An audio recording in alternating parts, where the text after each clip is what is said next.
आज का टॉपिक है चैप्टर 8 इंट्रोडक्शन टू ट्रिग्नोमेट्री। ठीक है, सबसे पहले तो हमें जानना है कि ट्रिग्नोमेट्री का यूजेस क्या है रियल लाइफ में। ट्रिग्नोमेट्री का यूजेस ये है कि जैसे मान लो आपने माउंट एवरेस्ट पढ़ा है, उसकी भी हाइट होती है, ठीक है, उसकी हाइट होती है, लेकिन क्या आपको लगता है कि उसकी हाइट नापने जाते होंगे लोग इंच टेप लेके या कुछ लेके जाते होंगे?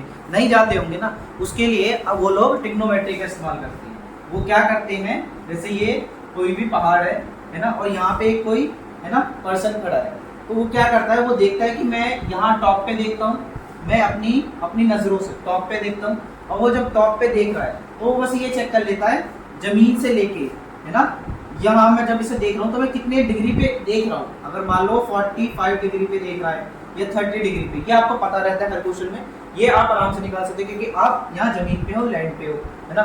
यहाँ इस पहाड़ को नापना मुश्किल है, इसलिए उन्होंने हाइट कैसे पता लगाई, पहले उसने एंगल देख लिया, एंगल की मदद से फिर उसने एक और इन्फॉर्मेशन ली, जो ये पहाड़ है, ये जो पहाड़ है ये आपसे कितना दूर है, ये पहाड़ है आपसे कितना दूर है, ये जानने के लिए। ठीक है, ठीक है, हाँ। तो अगर जैसे ही आपको एंगल पता लग जाए तो उसके बाद वो यहाँ से यहाँ तक का क्या कर लेंगे, डिस्टेंस पता कर लेंगे, डिस्टेंस। और यहाँ से यहाँ तक आपको पता है पहाड़ का नापना मुश्किल है, लेकिन हाँ जमीन से पहाड़ कितनी दूर है ये पता किया जा सकता है कितनी दूर है।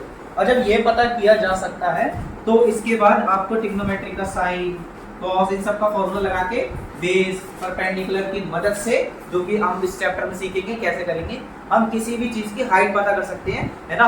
और जैसे आपने सोचा होगा ना, एरोप्लेन जो भी उड़ता है तो वो आपको लगता है कि उन्होंने कोई इंच टेप से नापा है कि इतने 1000 फुट ऊपर होता है, नहीं, उसमें भी ट्रिग्नोमेट्री का इस्तेमाल हो रहा है। वो एक एंगल से पता कर लेते हैं कि जहाज कितनी ऊपर उड़ रहा है। वो हमेशा कुछ इंच टेप या फिर कोई भी चीज लटका के नहीं चलते जिससे कि वो नाप लेंगे कि ये कितनी ऊंचाई पर उड़ रहा है। उसको नापने का एक ही तरीका है ट्रिग्नोमेट्री, यानी जितने भी ऊंचे चीजें है दुनिया में उसको नापने का एक ही टेक्निक है ट्रिग्नोमेट्री, और उसको नॉर्मली नापना बहुत मुश्किल है, ठीक है, डेंजरस भी है। इस वजह से ये चैप्टर का यूजेस है हमारे पास। ओके, ठीक है। नेक्स्ट हम लोगों को ट्रिग्नोमेट्री के सारे फंक्शन जानने हैं। 6 फंक्शंस हैं अलग अलग। साइन, जिसे आप साइन के नाम से जानते हो, ठीक है, कोसाइन जिसे आप कॉस के नाम से जानते हो, टेंजेंट जो कि टेन होता है, ठीक है, उसके बाद आता है आपका कोसीकेंट, कोसीकेंट यानी कोसेक, ठीक है, इसके बाद होता है आपका सीकेंट यानी कि सेक, और फिर उसके बाद आता है आपका को टेंजेंट यानी कि कॉट, ठीक है, sine cos tan cosec sec और कॉट, ये इनके फुल नेम्स होते हैं, लेकिन हम मैथ्स में ज्यादातर इसके फुल नेम नहीं यूज करते, हम हमेशा शॉर्ट फॉर्म यूज करेंगे जल्दी लिखने के लिए।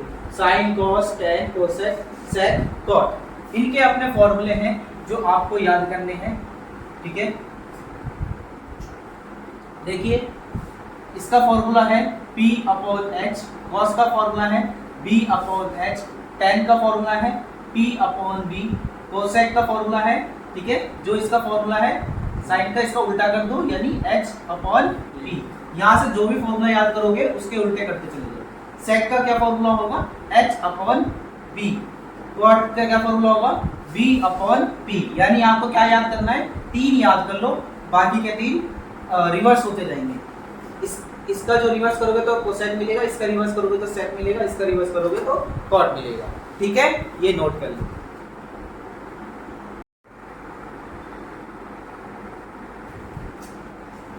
ये चैप्टर में आपको अच्छा बनने के लिए एक चीज जरूर आनी चाहिए, वो है पाइथागोरस थ्योरम। उसके बगैर आप इस चैप्टर को कुछ भी नहीं कर सकते, इसलिए मैं आपको पाइथागोरस थ्योरम समझाने जा रहा हूँ एक बार फिर। वैसे मेरी प्लेलिस्ट, बेसिक प्लेलिस्ट में वीडियोस पड़ी हुई है, वहां जाके भी देख सकते हो। क्लास 7 का ही टॉपिक है, पहली बार क्लास 7 में इंट्रोड्यूस होता है, ठीक है। देखो 7th में क्या सिखाया जाता था आपको, एक राइट एंगल ट्राइंगल, किसमें होता है ये वैसा, right angle triangle, right angle triangle, ये कैसा ट्राइंगल है, right angle. Right angle triangle का मीनिंग क्या होता है, जिसमें एक एंगल 90 डिग्री का होता है। अगर इसका नाम दे दिया जाए A B C, अब देखो इसको कैसे बोलते हैं, इसको लिखना भी आना चाहिए। ABC इज ABC क्या है, right angle triangle. Right angle at B. इसका क्या मतलब है, इस लाइन का, इस पॉइंट का राइट एंगल एट बी, यानी जो 90 डिग्री बनेगा वो किस पे बनेगा, बी पे बनेगा। ठीक है, अगर किसी ने बोल दिया पी क्यू आर भी एक राइट एंगल ट्राइंगल है, राइट एंगल ट्राइंगल है ना, और आर पे बन रहा है ना, राइट एंगल, राइट एट, मतलब अभी शॉर्ट में लिख देता हूँ आर। इसका मतलब आप डायग्राम कैसे बनाओगे, उससे डायग्राम बनाना पहले सीखना है। आप 90 डिग्री जो यहाँ पे आप लिख दो, बाकी पी और आर क्यू कहीं पे भी लिख सकते हो, यहाँ पे भी कोई दिक्कत नहीं होगी, कभी भी कोई मिस्टेक नहीं होगी, है ना। बस आप बस ये राइट एंगल पढ़ लेना, वो किस पे बोला गया उसको 190 डिग्री पे रख देना है, बाकी को कहीं भी रखोगे चलेगा, कोई मिस्टेक नहीं होने वाली है। ठीक है, इतना समझ गए हो। तो अब इसका फॉर्मूला चलते हैं। अब देखो इसमें क्या क्या चीजें होती है। सबसे पहले बचपन में क्या सिखाया जाता है, 7th क्लास में, 7th क्लास में सिखाया जाता है। देखो बच्चों, जो नीचे की तरफ है वो बेस मान लो, बेस बी, और जो ये वाली साइड है इसे क्या मान लो, परपेंडिकुलर, जो कि होता है शॉर्ट फॉर्म पी, और जो ये वाली साइड है इसे क्या है, शॉर्ट फॉर्म तो एच है लेकिन क्या बोलते हैं, हाइपोटेनियस या हाइपोटेनियस। अब ये जो होती है लाइन, ये सबसे बड़ी लाइन होती है राइट एंगल ट्रायंगल, सबसे बड़ी, और ये दोनों छोटे छोटे होते हैं, ये भी बड़ा हो सकता है, ये भी छोटा हो सकता है, ये बड़ा हो सकता है, लेकिन सबसे बड़ा इन तीनों में होगा तो एच होगा। अब इसका जो फॉर्मूला है क्या होता है, पाइथागोरस कहता क्या है, वो कहता है h square equal to B square plus P square, h square equal to B square plus P square, है ना।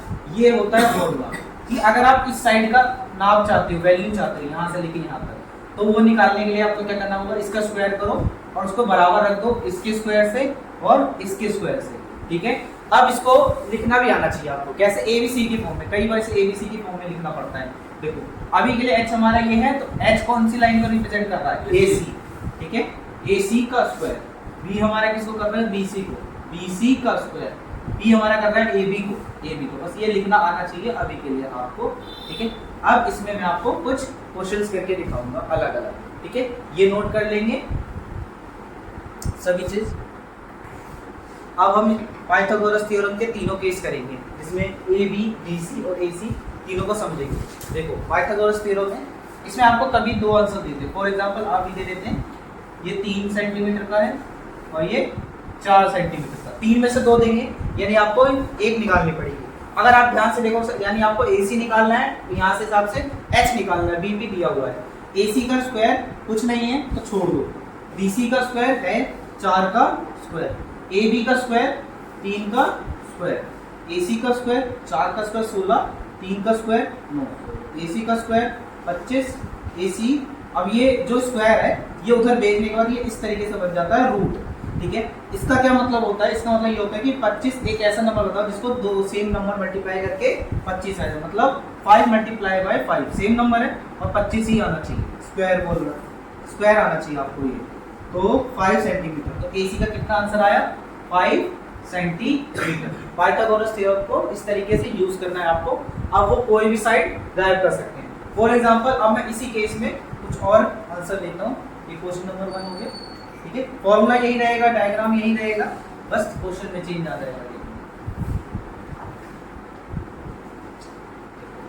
अगर किसी ने बोल दिया ये 10 सेंटीमीटर है और ये 8 सेंटीमीटर, यानी अब बेस निकालना है, BC निकालना है, यानी B निकालना है, तब क्या, यहाँ से देखो AC गिवन है 10 का स्क्वायर, ठीक है, BC गिवन है नहीं, वही तो निकालना है, प्लस AB गिवन है, हाँ है 8 का स्क्वायर, ये हो जाएगा 100, BC स्क्वायर और 64, इसे इधर बुला लो, 100 माइनस 64 BC का स्क्वायर, ये हो जाएगा आपका 36। ठीक है, 36 BC का स्क्वायर, BC अंडर रूट में 36 किसका होता है, 6 का होता है, यानी यहाँ पे पक्का 6 नंबर बैठा होगा। ठीक है, और कभी कभी जब नंबर नहीं आएंगे, है ना, फॉर एग्जांपल अगर रूट के अंदर, जैसे मान लो BC, रूट के अंदर एक ऐसा नंबर आ जाता जैसे 11, और अगर ये 11 किसी का है ही नहीं, तो आपको यही आंसर छोड़ना पड़ता कि root 11 centimetre is the answer. कभी कभी ऐसा हो सकता है, तो ये है आपका पाइथागोरस। अब एक केस ये भी हो सकता है, मान लो ये वाला गायब कर दे, 10 और 6 ये दे रखा है, कोई नहीं, ये भी निकल जाएगा, इसके स्क्वायर में से ये माइनस करते ये मिल जाएगा, तो यहाँ पे आपका हो जाएगा पाइथागोरस खत्म। ठीक है, एक्सरसाइज 8.1 क्वेश्चन नंबर फर्स्ट, इसमें आपको दे रखा है कि एक ट्राइंगल है ABC ट्राइंगल बना लेते हैं। ठीक है, राइट एंगल ट्राइंगल होगा इसमें, आपको बार बार बता रही हूँ। और इसमें right angle at B information दी है, यानी बी आपको यहाँ बनाना ही पड़ेगा। ए और सी आप कहीं भी बना सकते हैं, हम नॉर्मली यही बना लेते हैं, ए और सी। अब ध्यान से देखो, ए बी इसमें 24 सेंटीमीटर है, पूरा आंसर गिवन है कि 24 ही है, कोई रेशियो गिवन नहीं है। बी सी 7 सेंटीमीटर है, यानी आपको ए सी नहीं है, ए सी निकालनी पड़ेगी, एच नहीं है। और आपको निकालना है sign A comma cos A, second sign C comma cos सी। ये आपको क्वेश्चन निकालना है। अब ध्यान से देखो इसे कैसे सॉल्व करना है। सबसे पहले आपको मैंने ये बताया था कि 7th क्लास में ये बताया जाता था कि ये बेस है आपका और ये परपेंडिकुलर है। लेकिन जो 10th क्लास का अलग चीज है वो ये है कि हमें इसके हिसाब से चलना होता है, एंगल जो गिवन होता है इसके हिसाब से। अगर उसने बोल दिया साइन ए, तो आपका टारगेट क्या होगा, ए। तो आप सब लोग कहाँ देखोगे, ए के ऊपर देखोगे, यानी ये एंगल की तरफ आप देखने चाहिए, आप सभी इस एंगल की तरफ देखने चाहिए। अब इसमें क्या नया कॉन्सेप्ट है, इसमें ये है कि अगर ए की बात करी जा रही है, ए की, तो ए के सामने वाली लाइन कौन सी, देखो ए के सामने ये पड़ रही है, ए के सामने ये वाली लाइन पड़ रही है बीसी, ठीक है, यानी कि ये परपेंडिकुलर है। वैसे हमने बचपन में क्या सीखा था, ये जो बीसी है ये बेस है और ये परपेंडिकुलर है। लेकिन 10th क्लास में आपको इस कंसेप्ट छोड़ देना, आपको ये सोचना है जो भी बोला गया, जैसे साइन ए निकाला यानी ए पे आपका फोकस होना चाहिए, और जो फोकस एंगल है उसके सामने वाला क्या होता है, परपेंडिकुलर, यानी परपेंडिकुलर 7 है ना, और बेस आपका 24 है, बेस आपका 24 है। और एच हमेशा वही रहता है जो आपने बचपन में सीखा था, एच हमेशा ये टेढ़ी वाली लाइन सबसे बड़ी वाली। हमेशा कंफ्यूजन कौन करता है, बी और पी, बस ये याद करना। सी पूछा गया है तो आपका यानी फोकस एंगल क्या हो गया, फोकस एंगल ये हो गया सी के सामने। अब सी की वजह से ए के लिए तो देखो ये परपेंडिकुलर बेस है, सी के लिए यही उल्टा हो जाएगा, परपेंडिकुलर बेस, ठीक है। सी है ना, सी के सामने परपेंडिकुलर यानी 24, और ये बचा हुआ क्या हो जाएगा, बेस। अगर आप ध्यान से देखो, जब ए पे हमारा फोकस था, ए पे, तो देखो परपेंडिकुलर 7 है, लेकिन जब सी पे फोकस है तो परपेंडिकुलर 24 है। अगर आप ये बात समझ गए तो आपको कभी भी दिक्कत नहीं आने वाली है। जो भी फोकस एंगल है,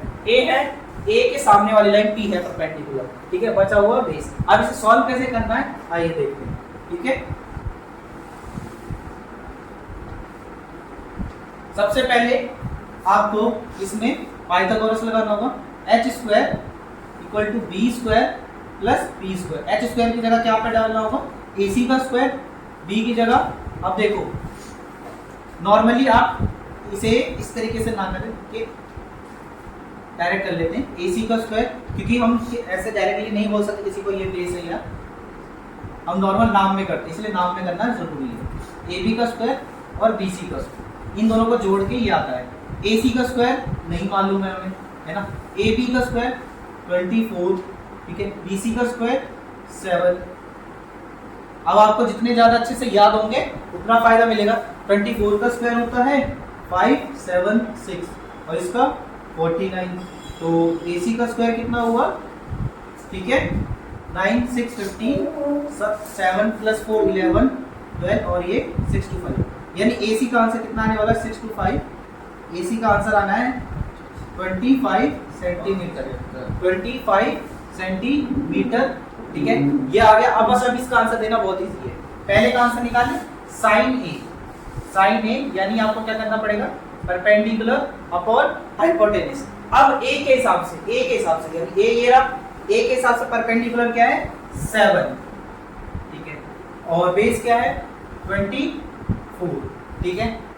ये हो गया आपका साइन ए का आंसर, ठीक है। नेक्स्ट इसी में हमारा था कॉस ए का आंसर क्या आता है b/h, ठीक है। ए के हिसाब से फिर से b क्या होगा, ये तो परपेंडिकुलर b ये था 24 और नीचे 25। यहाँ एक मिस्टेक हो गई है स्टूडेंट, h तो 25 है, देखो h तो 25, ठीक है। दोबारा बता देता हूँ, साइन ए का मतलब p/h, ये आपने याद किया होगा। साइन ए की तो परपेंडिकुलर क्या होगा, ये 7 और हाइपोटेन्यूज 25। कॉस ए का b/h है ना, b a के हिसाब से परपेंडिकुलर ये बेस ये 24 और ये 25, ठीक है। सेकंड पार्ट साइन सी, फिर से p/h, ठीक है। साइन सी के हिसाब से परपेंडिकुलर ये होने वाला है 24 और हाइपोटेनस यही होने वाला है। और cos c यानी कि b upon h, b upon h क्या होने वाला है, c के हिसाब से परपेंडिकुलर बेस तो ये होगा 7 और हाइपोटेनस c रहने वाला है 25। ये चार आपके आंसर आ गए, यही चार पूछे गए थे। ठीक है, हो गया आपका कंप्लीट। एग्जाम में आपको इस तरीके से करना है, पहले डायग्राम, फिर पाइथागोरस, उसके बाद जो जो चीजें गिवन है लिख के आंसर निकालना है। Question number 2, tan p minus cot r दे रखा है आपको, इसे कैलकुलेट करना है। बगल में इसकी फिगर दे रखी है, तो स्टार्ट करते हैं। ठीक है, आपको निकालना है tan p minus cot r। ठीक है, आपको ये फिगर दे रखी है जो कि हमेशा या तो दी होगी नहीं तो वर्ड प्रॉब्लम के फॉर्म में होगी। P Q R, P Q कितना है 12 सेंटीमीटर, पी आर कितना है 13 सेंटीमीटर। तो सबसे पहला हमारा काम क्या होता है, जो लाइन मिसिंग होती है उसको निकालना होता है। तो अगर हम इसमें पाइथागोरस यूज करें, जो कि मैं यहाँ यूज करके दिखाऊंगा, तो कैसे लिखेंगे, ये हाइपोटेनस है, पी आर का स्क्वायर इक्वल्स टू है ना पी क्यू का स्क्वायर प्लस क्यू आर का स्क्वायर। अब चीजें पुट करनी है और आंसर निकालना है। जैसे पी आर का स्क्वायर है, ठीक है, कितना होगा 13 का स्क्वायर, पी क्यू 12 का स्क्वायर, क्यू आर है ही नहीं, ठीक है, तो उसे वैसे रहने देते हैं। अब ये जो 13 का स्क्वायर होता है वो 169, 12 का स्क्वायर होता है 144 प्लस क्यू आर स्क्वायर। 169 में माइनस कर दो 144, क्योंकि 14 उधर ले जाना पड़ेगा, क्यू आर का स्क्वायर। अगर ये माइनस करोगे कितना आएगा 25 क्यू आर का स्क्वायर। अब ये स्क्वायर है बट हमें सिंगल वाला चाहिए होता है इस तरीके से, तो वो कैसे हो सकता है, इसके ऊपर रूट लगा के। नेक्स्ट लाइन में इसका आंसर हो जाएगा 5 centimetre equals to Q R. ठीक है, ये आपका एक पार्ट हो गया, इससे आपको यहाँ पे मदद मिलेगी सॉल्व करने में। ठीक है, अब इसे देख के इनका जवाब देना है। जैसे इन्होंने बोला पहले tan p निकालो, तो पहले tan p मतलब पहले tan की वैल्यू निकालनी होगी, है ना। tan की वैल्यू क्या होती है, tan की वैल्यू होती है आपकी pp या pv होती है, ठीक है, माइनस cot r इसकी होती है bp। ठीक है, बट हमें tan p के हिसाब से सोचना है ना, tan p के हिसाब से, p के हिसाब से परपेंडिकुलर 5 है तो बेस 12 है। ठीक है, cot r r के हिसाब से परपेंडिकुलर 12 है, ठीक है, जो कि नीचे का परपेंडिकुलर, और बेस फिर 5 हुआ। ठीक है, दोनों सेम आ गए, इसका मतलब क्या होने वाला है 0, है ना। 5/12 से 5/12 माइनस होगा तो 0 आंसर। तो सेकंड क्वेश्चन यहाँ होता है सॉल्व। क्वेश्चन नंबर 3, आपको साइन ए की वैल्यू दे रखी है 3/4, बट आपको एक बात बता दें, ये उनकी करेक्ट वैल्यू नहीं होती, ये होती है रेशियो, और रेशियो में आपको उसके पीछे कुछ मानना पड़ता है, जैसे 3x 4x या फिर 3k 4k, है ना।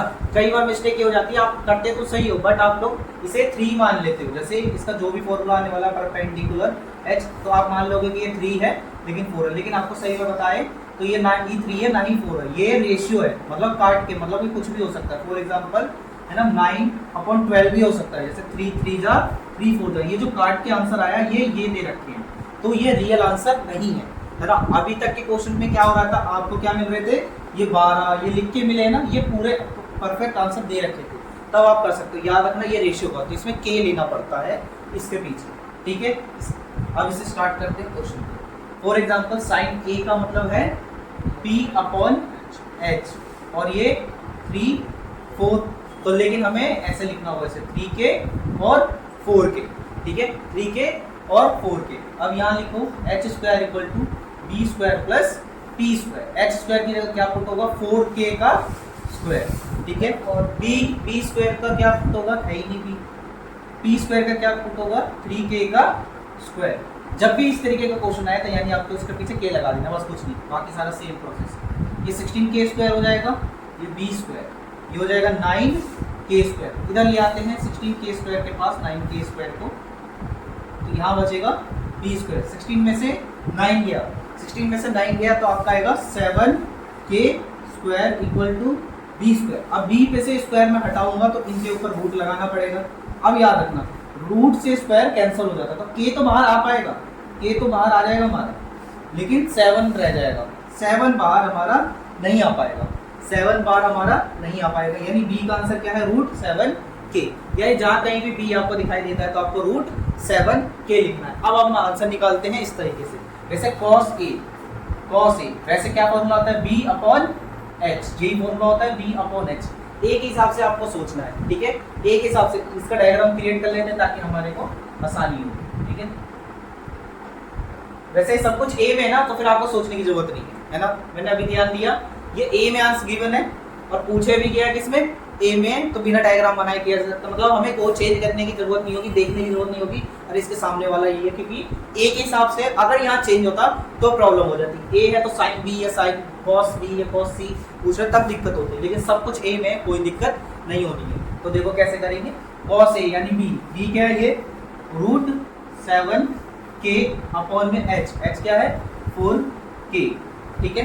अब देखो ये आपको इसका टेंशन नहीं लेना था, जो के लिया था ये कट जाएंगे, तो बचेगा क्या √7/4, क्या बचेगा √7/4। नेक्स्ट है tan a का क्या होता है PV यानी कि परपेंडिकुलर, जो कि है आपका 3k और बेस √7, फिर से k काट दो यानी आपको बचने वाला है।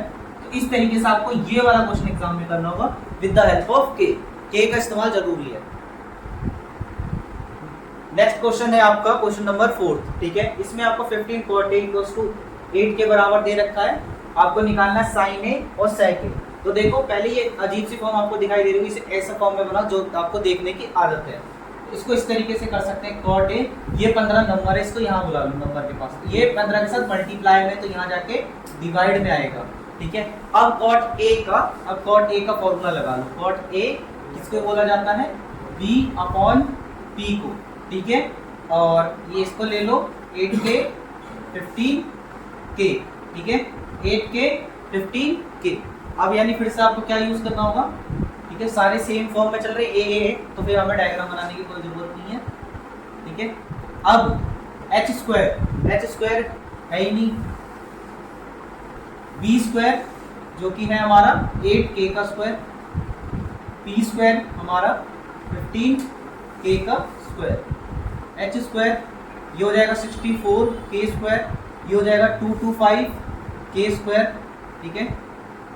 और 5 + 4 9 289 आएगा, 289k स्क्वायर। इसका स्क्वायर हटाएंगे तो इनके ऊपर रूट लगाना होगा, k तो बाहर आ सकता है क्योंकि इसके ऊपर स्क्वायर है, और 289 भी बाहर आ सकता है क्योंकि ये 17 का होता है, ठीक है। तो अब हमारा h भी मिल चुका है, अब हमें इनमें आंसर पुट करना होगा। sin a का मतलब है p/h यानी कि परपेंडिकुलर 15k अपॉन में h 17k, k से k को आप काट सकते हो तो आपका रेशियो बचेगा 15/17। और नेक्स्ट है sec a यानी कि b/h यानी कि b/h, ठीक है। इसका क्या आंसर होगा, सॉरी इसका आंसर होना चाहिए h/b, ठीक है। हाइपोटेनस यानी 17 और 17 के बेस कितना 8k से k काट दो, बचेगा क्या 17/8, ठीक है। क्वेश्चन नंबर 5 में आपको सेक थीटा दे रखा है। अब ये थीटा क्या है, थीटा मींस होता है एंगल, कोई भी एंगल हो सकता है। यहाँ पे पहले आपको ऐसे दे देते हैं सेक सी, सेक ए, इस तरीके से ये थीटा है, कुछ नई चीज नहीं है, एंगल का नाम है एक तरीके से जो रिप्रेजेंट कर रहा है, उससे आपको मतलब नहीं है। आपको निकालना है अगर सेक थीटा दे रखा है तो ऑल अदर ट्रिग्नोमेट्रिक रेशियोज निकालने हैं, ऑल अदर ट्रिग्नोमेट्रिक रेशियोज, तो रेशियोज में ही फाइंड आउट करने हैं। तो इसके पीछे आप चाहे के ले लो या मत लो तो उतना ज्यादा फर्क नहीं पड़ेगा। और ऑल अदर इसलिए लिखा है क्योंकि सेक थीटा निकला हुआ है, टोटल 6 रेशियोज होते हैं, 6 में से एक दे रखा है, आप लोगों को 5 रेशियोज निकालने हैं, 5। तो मैं यहाँ नोट डाउन कर लेता हूँ, ठीक है, कौन कौन से निकालने। जैसे सेक थीटा है तो आपको एक साइन थीटा निकालना है, ठीक है। क्या आएगा आंसर, जिसका आंसर मैं यहाँ लिख देता हूँ, p/h ही निकालना होगा। इसे आप फिर से पाइथागोरस थ्योरम लगा के सॉल्व करोगे, है ना। साइन थीटा निकालना होगा आपको, कॉस थीटा निकालना होगा आपको जो कि है p/h, टेन थीटा निकालना होगा आपको जो कि है p/b, ठीक है।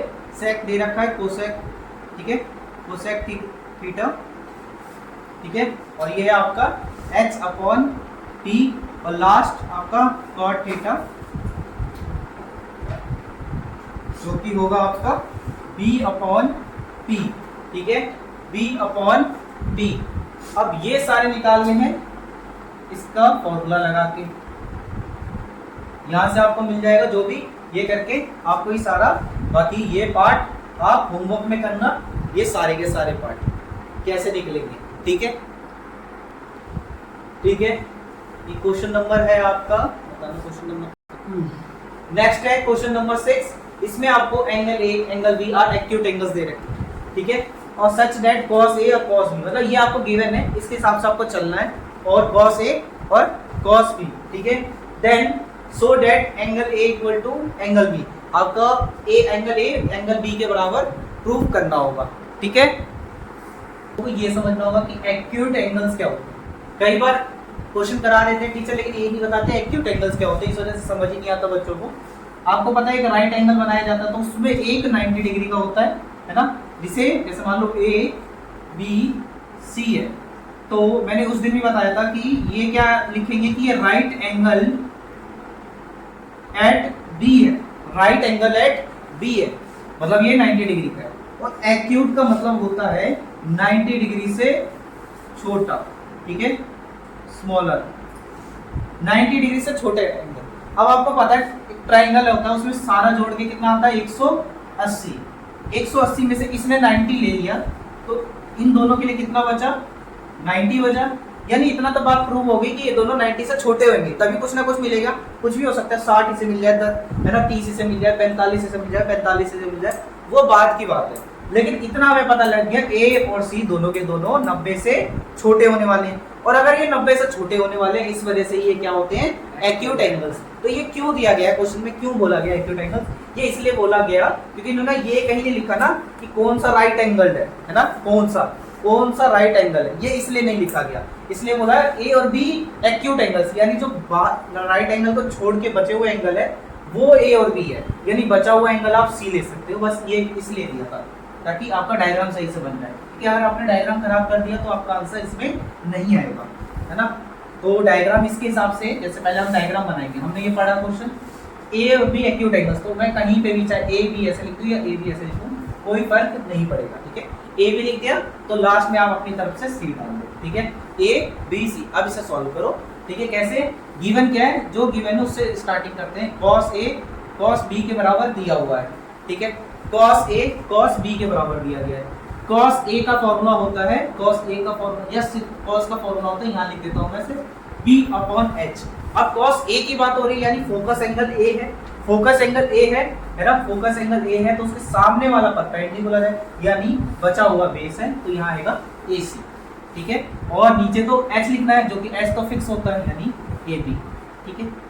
अब cos b यानी फोकस एंगल ये वाला हो गया, फोकस एंगल अगर b है तो ये परपेंडिकुलर है और ये बेस हुआ, यानी बेस में लिख दूंगा BC और यहाँ पे AB, ठीक है, BC और AB।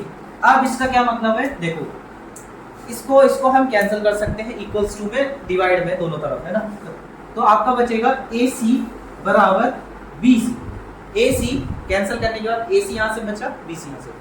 इसका क्या मतलब है, AC वाली लाइन लेंथ में, लंबाई में बराबर है BC वाले लाइन की, और आपका प्रूफ क्या करना था, angle A equal to angle B।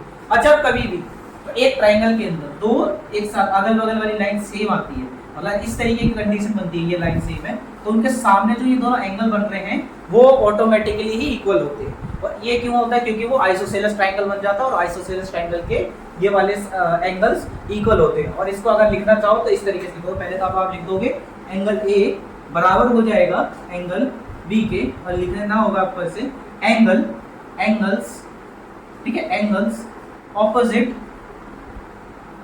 opposite angles opposite to equal sides are equal, ठीक है, इक्वल साइड के सामने रखे हुए एंगल भी इक्वल होते हैं, ठीक है, हेंस प्रूव। आपको cot थीटा 7/8 दे रखा है और आपको sin थीटा और cos थीटा की ज्यादातर वैल्यूज अलग से साइड से कैलकुलेट रखनी है और इसमें पुट करते ही आपको फिर नॉर्मल मैथ्स की कैलकुलेशन है उसे सॉल्व कर लेना है। ठीक है, देखो कैसे करते हैं। जैसे अभी तक आप करते आ रहे हो, cot थीटा 7/8 है, इसका मतलब cot थीटा का वैल्यू क्या होता है, b/p 7/8 कह सकते हो। ठीक है, 7/8 7 के रेशियो में दे रखा है 8 के, तो यानी आपको h² = b² प्लस p² करना पड़ेगा। b² आपका है 7k का स्क्वायर और p² है आपका 8k का square. 49k square 64k square. ठीक है, 9 4 13, 6 4 10 और 1 11। ठीक है, ये होगा k² इक्वल्स टू है h²। लास्ट अंडर रूट में 113 k², तो h का आंसर आ जाएगा रूट 113 है ना k। ठीक है, रूट 113 k। तो आप k को छोड़ भी सकते हैं, कोई दिक्कत नहीं, क्योंकि इस तरीके में कर रहे हो ना, तो k को हटा ही देते हैं, इसके अंदर पुट ही करना है।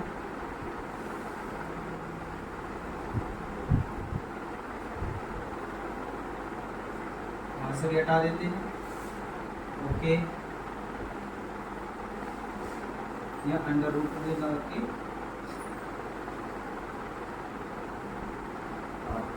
तो इतना सेंटीमीटर कुछ भी नहीं दे रखा, तो बस इतना है। ये आ गया आपका h का आंसर। b का आंसर आपको मिला ही पड़ा था। अब आपको देखो क्या करना है, 1 लिखो पहले sin थीटा। sin थीटा का मतलब क्या होता है यहाँ लिख लेते हैं अलग से, ताकि आपको बार बार पुट ना करना पड़े। ठीक है, sin थीटा का मतलब होता है p/h। p कितना है, p है हमारा 8 और h हमारा रूट 113। एक और कैलकुलेट कर लेते हैं, cos थीटा। ठीक है, cos थीटा। ठीक है, sin थीटा हो गया, cos थीटा यहाँ कैलकुलेट कर देता हूँ मैं। cos थीटा मीन्स b/h, यानी b कितना है हमारा 7 और ये रूट 113। ये और इसका हम यूज करेंगे, ये हमने कैलकुलेट कर लिया, हमारा काम हो गया। अब हम यहाँ यूज करेंगे sin थीटा जैसे लिखूंगा मैं। ठीक है, तो ये रख दूंगा 8/√113 ऐसे ब्रैकेट 1, फिर मैं दोबारा 1 माइनस sin थीटा करूंगा। sin थीटा फिर से क्या है 8/√113। ठीक है, अब ध्यान से देखना, 1 प्लस cos थीटा कितना है 7/√113, फिर से 1 माइनस है ना cos थीटा, यानी फिर से ये 1/7। और आपको बता दूं, जो मुझे पहले कर देना चाहिए था, लेकिन हम पहले भी कर सकते हैं बाद में। ये एक फॉर्मूला होता है, किसका फॉर्मूला देखो, अगर कोई चीज सेम ही एक बार प्लस में हो और एक बार माइनस में हो, तो ये a² माइनस b² में कन्वर्ट हो जाती है ना। चाहे तुम नंबर से कर लो, उससे कर लो, कोई फर्क नहीं पड़ता है, आपका आंसर सेम है। अब देखो, ये एक बार प्लस में एक बार माइनस में, बाकी बिल्कुल सेम टू सेम है। 1 1 8/√113, बस प्लस माइनस का फर्क है। तो ये एक फॉर्मूला होता है, एक बार इसका स्क्वायर करो, उसमें माइनस करो इसका स्क्वायर। अगर मैं ध्यान से आपको करवाऊं तो देखो सीधा ये क्या आएगा, 1 का स्क्वायर आपको सीधा बता देता हूँ 1 आने वाला है। ठीक है, बाकी अगर आप इसका स्क्वायर करोगे, देखो पहले तो माइनस है ना, 8 का मतलब 8/√30 इसका स्क्वायर करोगे तो ऊपर तो आ जाएगा 64। ठीक है, और नीचे आ जाएगा, रूट वाले नंबर का स्क्वायर होता है तो वही नंबर आ जाता है, रूट वाले का स्क्वायर होता है तो वही नंबर आ जाता है। छोटी क्लास में आपने पढ़ा होगा 9। अब नीचे दोबारा ऐसे ही करो। ठीक है, इस तरीके से अब ये 1 होगा। ठीक है, फिर माइनस, अब इसका स्क्वायर करना है यानी 49। ठीक है, अपॉन में फिर से 113। अब इस वाले पार्ट को पूरा सॉल्व करना है, इस वाले पार्ट को सॉल्व करते हमें आंसर मिलेगा। तो ये वाला पार्ट मैं रफ कर दे रहा हूँ। ठीक है, ये वाला पार्ट मैं रफ कर रहा हूँ। ठीक है, नेक्स्ट आपको इसका एलसीएम लेना ऊपर भी और नीचे भी। यहाँ एलसीएम लेंगे तो आपका आंसर आएगा 113। एक के टेबल में 113। अभी आपका फोकस सिर्फ कितने पे होना चाहिए, नीचे का भी भूल जाओ। ठीक है, 113, ये 100, इनका एलसीएम कितना है 113। एक के टेबल में 113 बार में आता है, और वो जो मल्टीप्लाई बाय 1 होगा तो फिर से वो 113 ही आएगा। माइनस 113 के टेबल में 113 एक बार में आता है, एक की मल्टीप्लाई 64 से करोगे तो वो 64 ही आना है। तो ऊपर वाला सेट हो चुका है, नीचे वाले को भी सेट करते हैं। 1 और 113। ठीक है, एलसीएम 113, एक के टेबल में 113 बार में आता है, और उसकी मल्टीप्लाई जब 1 से होगा तो फिर से 113 ही आएगा। माइनस 113 के टेबल में 113 एक बार में, एक का मल्टीप्लाई 49 से, तो 49 ही होने वाला है। इसके बाद क्या करना है आपको, ठीक है, इसके बाद नीचे ऊपर जो भी माइनस करके देखो, अगर आप इसे माइनस करोगे तो 49 आएगा, 49 ही आएगा। और इसे माइनस 113, इसे माइनस करोगे तो 64 आएगा और नीचे 113। अब याद रखना इसे कैसे सोल्व करते हैं, ऊपर वाला नीचे से मल्टीप्लाई होता है और बीच वाले आपस में होते हैं। इसका टेक्निक यही है, और कोई टेक्निक अभी मत देखो, कभी कंफ्यूज नहीं होगा। अगर ऐसा कभी भी आता है पेपर में, सबसे नीचे वाले को ऊपर वाले के साथ ले जाओ, ठीक है, और बीच वाले के साथ ले जाओ। तो अगर आप देख पा रहे होगे 113 से कट जाएगा, तो फाइनल आंसर आने वाला हमारा 49 अपॉन में 64, 49 अपॉन में 64, ठीक है। अब इसमें एक और पार्ट है, वो लोग आपका होमवर्क है, cot theta, cot square theta. कुछ नहीं है, आपको कॉट थीटा की वैल्यू दे रखी है, इसका आंसर आने के लिए बस आप इसको स्क्वायर कर दो ऊपर नीचे, आपको इसका आंसर मिल जाएगा। पार्ट वाला 2 आपका होमवर्क है। क्वेश्चन है क्वेश्चन नंबर 8, इसमें आपको 3 कॉट ए की वैल्यू दी है 4। आपको चेक करना है क्या ये वाली चीज है ना, left side right hand side के इक्वल है या नहीं। बहुत सिंपल है, पहले आप कॉट की मदद से, इसकी मदद से आप रेशियोज निकाल लें, मतलब वो बाकी चीजें निकाल लें, और उसे tan की वैल्यू में, cos की वैल्यू में, sin की वैल्यू में रख के चेक कर ले, दोनों तरफ सेम आंसर आना चाहिए। तो स्टार्ट करते हैं। 3 cot a का मतलब है 4 और cot a का मतलब है 4/3 है ना, और cot a हमारा क्या रिप्रेजेंट करता है, b अपॉन p, ठीक है। 4 के 3 के कर सकते हैं हम इसे, अगर इसको रखा जाए h square equal to B square plus P square, तो बी स्क्वायर आपका होने वाला है 4k का स्क्वायर, ठीक है, 4k का स्क्वायर प्लस पी स्क्वायर जो है आपका होने वाला है 3k का स्क्वायर, h स्क्वायर यानी 16k square plus 9k square, ये हो जाएगा 25k स्क्वायर, अंडर रूट में 25k स्क्वायर 5k, तो 5 भी बोल सकते हो आप, k को बोल सकते हैं, मैंने बताया था आप लोगों को 5 भी बोल सकते हो। अब इसमें जहां जहां होगा वो ये चीजें पुट कर देनी होगी, ठीक है। अब देखो 1 माइनस, पहले तो आप लिखोगे LHS है ना, पहले आप लेफ्ट हैंड साइड लिखोगे ये 1 minus tan square a upon में 1 प्लस tan स्क्वायर a, ठीक है। सबसे पहले आप ये चीज लिखोगे और इसके बाद 1 माइनस tan स्क्वायर, ठीक है। tan स्क्वायर की जगह क्या होना चाहिए, p अपॉन b होना चाहिए, परपेंडिकुलर अपॉन बेस, तो p अपॉन b यानी 3 अपॉन b यानी कि 4, इसका स्क्वायर है, ठीक है। नेक्स्ट 1 प्लस tan स्क्वायर, फिर से 3 अपॉन 4 का स्क्वायर, बस इसे सॉल्व करके हमारा आंसर आ जाएगा। देखो 1 अपॉन 1, 3 का तो 9 हो जाएगा और 4 का 16 हो जाएगा, अपॉन में 1 अपॉन 1, 3 का 9 हो जाएगा, 4 का 16 हो जाएगा, ठीक है। नेक्स्ट इसे, इसके बाद मैंने बताया था कैसे सॉल्व करते हैं, एलसीएम लेना है, ये 16 हो जाएगा, ये 16 माइनस 9, ठीक है, फिर ये 16 हो जाएगा, ठीक है, 16 प्लस 9, आंसर क्या आने वाला है 7 अपॉन में 16 तो यहाँ आएगा, और 25 अपॉन में 16 यहाँ आएगा, ठीक है। और इसका फाइनल आंसर होगा 16 से 16 को काट सकते हो 7 अपॉन 25, ये हो गया LHS का आंसर। इसी तरीके से हम RHS भी कैलकुलेट करेंगे। देखो RHS ये है cos square a minus sine square है, तो मैं डायरेक्टली कर लेता हूँ cos, ठीक है। cos का क्या फॉर्मूला होता है, b अपॉन h, b क्या है 4, ठीक है, और h क्या है हमारा 5, तो इसके स्क्वायर में से माइनस करना है हमें साइन स्क्वायर यानी कि p अपॉन h, p क्या है हमारा 3, ठीक है, p है हमारा 3 और h हमारा 5, इसे सॉल्व करते ही हमें ये इक्वल आना चाहिए, तब हम बोल देंगे हाँ ये क्वेश्चन सही, मतलब ये वेरीफाई हो जाएगा। 4 का स्क्वायर 16, 5 का स्क्वायर 25, ठीक है, 3 का स्क्वायर 9, 5 का स्क्वायर 25, 16 में से 9 गए 7, नीचे तो 25 है, तो दोनों सेम आंसर होंगे, तो फाइनली ये हो गया आपका इस तरीके से आंसर 7 अपॉन 25 दोनों तरफ आ गया। तो आप यहाँ पे बस लिख सकते हो LHS equal to RHS equal है। देखो क्वेश्चन नंबर 9 आप लोगों को होमवर्क में करना है, कमेंट में भी आप आंसर दे सकते हो। मैं अब कराने जा रहा हूँ क्वेश्चन नंबर 10। क्वेश्चन नंबर जो 10 है इसमें एक ट्राइंगल दे रखा है PQR, right angle at Q। Question number 10 में आपको बोला गया एक ट्राइंगल है PQR, right angle at Q। मैंने बोला था जैसे राइट एंगल Q होता है तो पहले तो इस तरीके से बनाते हैं, Q वहां पे लगाना है जहाँ पे ये सीधा है, ठीक है। बाकी को ज्वाइन करके PR आप किसी को भी बोल सकते हैं, PR P और R इसको भी बोल सकते हैं, तो इसको भी अपनी मर्जी के अकॉर्डिंग किसी को भी रख लेना, गलती नहीं होगी। फिर क्या बोला है PQ 5 सेंटीमीटर का, PQ ये 5 का है, और PR plus QR, PR plus QR 25 centimetre दे रखा है, 25।